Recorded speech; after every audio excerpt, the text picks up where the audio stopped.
Thomas Soto, 6h-9h sur Europe 1. Le débrief de la matinale, les temps forts de ce que vous avez entendu ce matin sur Europe 1. Jean-Marc Ayrault était mon invité pour l'interview Vérité d'Europe 1.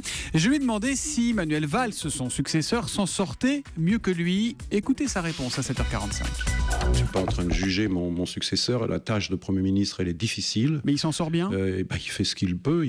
Vous avez, j'ai vu qu'hier, il avait beaucoup mouillé la chemise. Donc quand on est Premier ministre, on mouille la chemise, que ça se voit ou que ça se voit pas.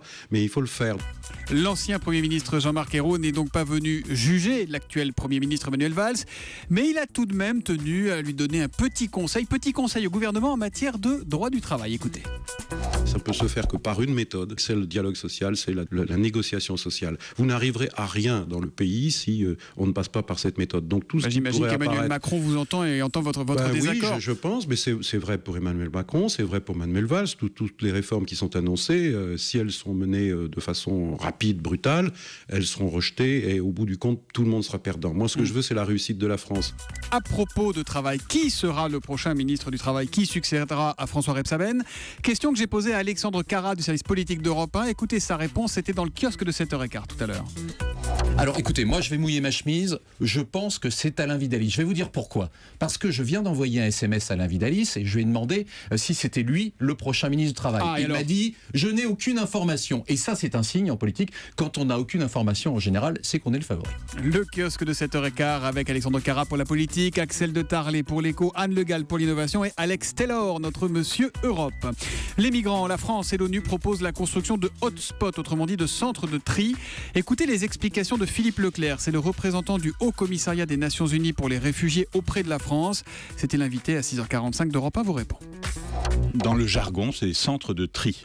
C'est terrible. On trie les humains comme on trie le courrier, en fait. Malheureusement, mais en même temps, vu l'urgence, il est extrêmement important de protéger les personnes qui ont besoin d'être protégées, c'est-à-dire ceux qui fuient la persécution et la guerre. Et pour la plupart d'entre eux, ce sont ceux-là qui arrivent sur les côtes méditerranéennes. Alors il s'agit de déterminer dans ces centres en Grèce et en Italie, mais qui malheureusement n'existent pas encore. C'est sur le papier que ces hotspots existent, mais pas en réalité. Une histoire à présent qui a beaucoup fait réagir les plus leftos d'entre vous sur Twitter avec le hashtag un matin. 2 jeunes femmes indiennes ont été condamnées à être violées dans leur village. Écoutez cette histoire bouleversante que nous racontait Jean-Philippe Ballas, c'était à 6h15 dans le kiosque. Il s'agit purement de déshonorer leur famille, parce que leur grand frère s'est enfui avec une femme mariée. Les hommes du village se sont réunis, ils ont décidé, puisque le grand frère n'est plus là, ce sont les sœurs qui vont payer. Condamnées donc à être violées, puis exhibées, nues en public, le visage peint en noir. Il faut savoir que les pseudo-tribunaux de conseil de village en Inde c'est pas la justice indienne, on est bien d'accord. Illégaux, et on va suivre bien sûr ce dossier, on vous donnera des nouvelles de ces 2 sœurs. Allez, puisque c'est la rentrée pour les 855 000 enseignants, que c'est demain pour les élèves, on va terminer avec un sourire. Lui aussi est rentré ce matin en direct avec nous, Nicolas Canteloup, la revue de Presque. Nicolas qui a su accueillir Jean-Michel Apathy, désormais aux commandes d'Europe Midi avec Maxime Switek.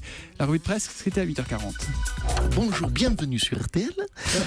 C'est encore des vieilles fiches. Pardon, bonjour à tous, il est midi, vous êtes sur Europe. Et donc, très logiquement, c'est Europe Midi. Non, mais attendez, non, il est 8h42, hein, Jean-Michel, il n'est pas midi. Là. Oui, bon, on m'a dit de dire Europe Midi tout le temps. Donc, bienvenue sur Europe 1. Europe 1 avec la rédaction d'Europe 1, les journalistes européens, la technique d'Europe 1. Putain, avec mon accent du Sud, j'ai l'impression de vendre des baguettes pour la ronde des pains. Bienvenue Europe 1 et 2 baguettes pas trop cuites. Voilà, Nicolas Canteloup, que vous retrouvez d'ailleurs à 12h50 avec Jean-Michel Apathy dans Europe Midi. Vous réagissez à la matinale sur Twitter avec le hashtag un matin, sur europe1.fr ou sur notre page Facebook.